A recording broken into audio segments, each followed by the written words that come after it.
I really loved living in the Philippines. I mean, the area was a lot more city than I was used to, but they made sure that the sisters had nice houses.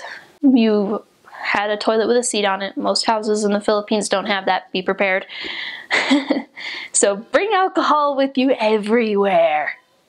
Alcohol and or soap. Bring it everywhere. The MTC in Manila will give it to you. Usually. But I don't know what they do in Provo. I have no idea. I didn't go there. My brother is on his mission to California right now. He went there, but he's in California. He can't tell me anything about it. Make sure you take alcohol everywhere with you. Don't like spray your hand like right after you shake somebody's hand, because that's really rude in any culture as far as I know. But like as soon as you like jump off the jeepney, which is the public transportation system, just spray your hands or you're gonna get sick. I guarantee on your mission you're gonna get sick at least once, and you're gonna wish your mom was there. But she's not. You have your companion though, and they will take the best care of you that they can. Even if it means that you're not getting chicken soup because you're not in America, they make sinigang. That's another thing. The Filipinos eat so many fruits and vegetables. You'll have a much easier time being healthier over there. Unless you're like me and they have tons of little tindahans. Like every other house, I swear, is a tindahan. That means they have like this giant window with like a mesh over it so nobody can steal anything.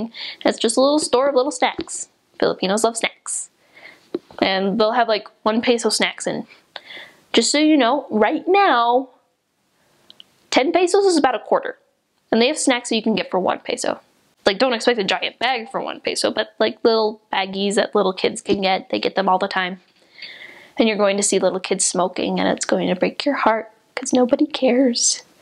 I think the youngest I saw was like 8 years old, and I'm like, seriously, where is your mother? Thankfully, most of the kids are smarter than that. Word of wisdom is a bit of a problem with it because they drink lots of coffee and lots of them smoke. And several of them drink. Lots of Filipinos are shy. They're too shy to tell you to go away sometimes. So they'll pretend they're not home.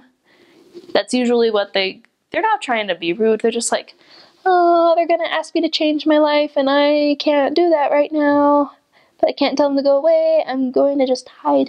My favorite was one day when we knocked on a door and this little girl answered, and we said, is so-and-so there? And she says, just wait, sandali lang.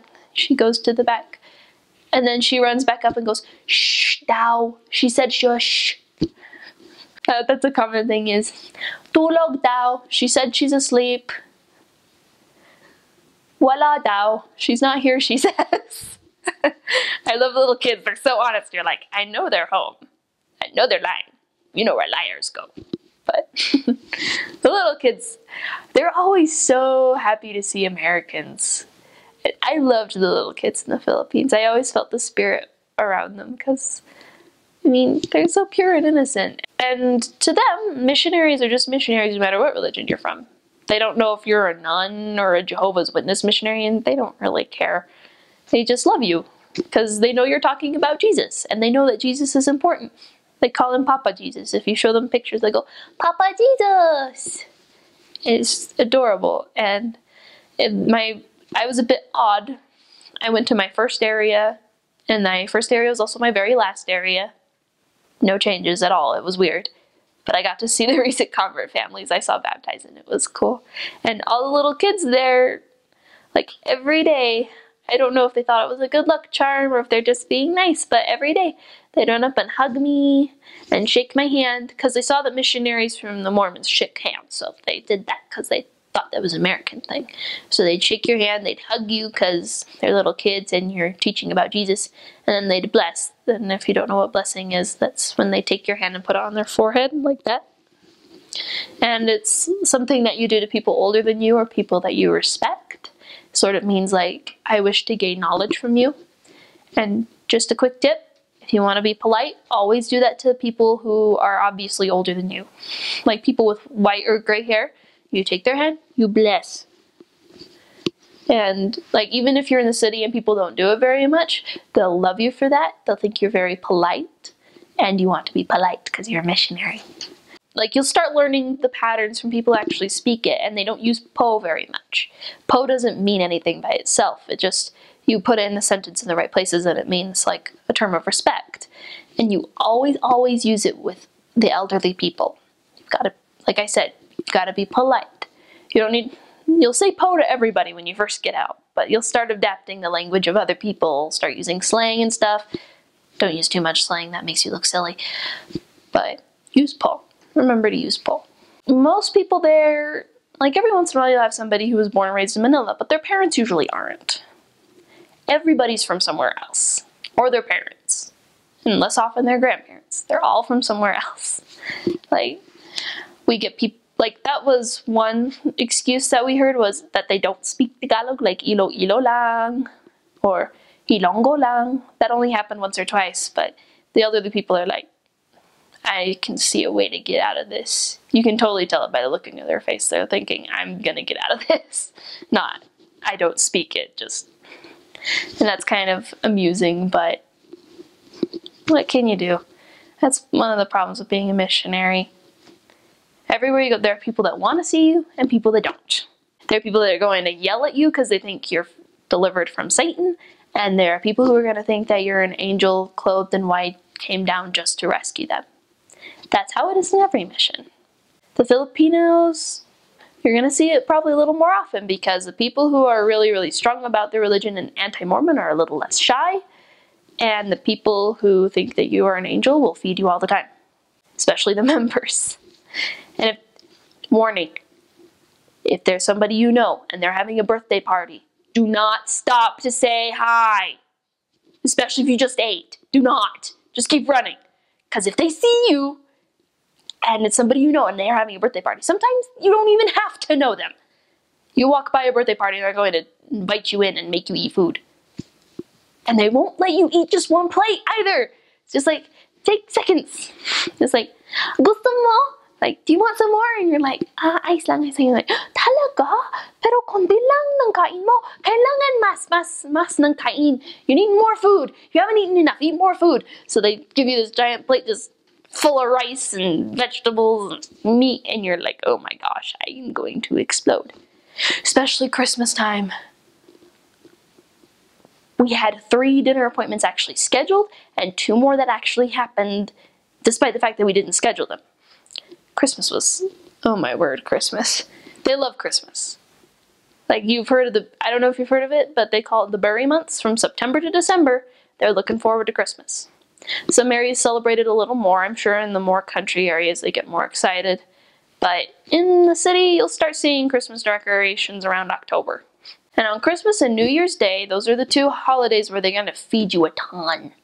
My trainer, Nanay, we call them Mother. I think most missions do. But my Nanay was kind of mean to me once. Because we had just eaten. We were at another dinner appointment. And we were going to go to another one right after this dinner appointment that we were at. Because it was Christmas. And we'd already had so many plates of sweet spaghetti with hot dogs in it. That's something that they do for Christmas and parties. Sweet spaghetti with hot dogs in it. You're going to think it's weird at first, but you're going to adjust to it really quick. Trust me. And it's actually okay. I like it. People around here probably think I'm really weird, but it's not that I cook it often, but it doesn't taste bad. Like, that's one of the common Christmas dishes. Another one is like this. It looks like Jello, but it's not. Don't be fooled. It looks like Jello, but it's not. It's made with coconut and it's more chewy and less flavorful. And it's going to surprise you when you first eat it because you're going to expect Jello. At least I was. And it doesn't taste like Jello. And they like chunks of Jello and coconut milk with strings of coconut meat. And another thing that they do is a fruit salad. They throw fruit in it, but they throw macaroni noodles in it too for some reason. Sometimes corn too. It's not, even though it's not a fruit. They like corn. I was at this member's house and he asked, "Gusto mo?" Like talking about the fruit salad that I'd eaten. And here's the thing. In Tagalog, the word for want and like are the same. Gusto. He was asking me if I wanted more. I thought he was asking if I liked it. I said, "Opo." So he starts dishing me more. And I was like, "Hine." And he's like, "Ano? Ayaw?" And ayaw means both hate and don't want. So I was like, how do I tell them that I like it but I don't want it anymore? I don't know. So I asked my nanay to tell him that I liked it, but I couldn't eat anymore. And she says, okay. And then she's like, mas gusto siya. And then he just sets his giant, like this little plate just piled with the fruit salad. And I'm like, oh my gosh, Sister Gabo, I'm going to kill you. You find some way to put it all in you. I have no idea how it all fit that night, but it did, miraculously, somehow. Sometimes they're too nice to you. They like to stuff you. Like, you'll go for like a week or two with no food. That's how missionaries are sometimes, like very little food to no food. And then suddenly you'll have like 2 parties in a row and they're just gonna stuff you. Because that's what Filipinos do. One time, I was just walking by and said hello to this woman, and she had a bunch of tables that were pretty gold and tablecloths, and she had like, and so we were like, what's going on? She's like, it's my golden anniversary. Come and stay. My companion was thankfully Filipino, so knew that if you're invited to a party, you do not say no. Americans, we're polite when we have a different version of polite.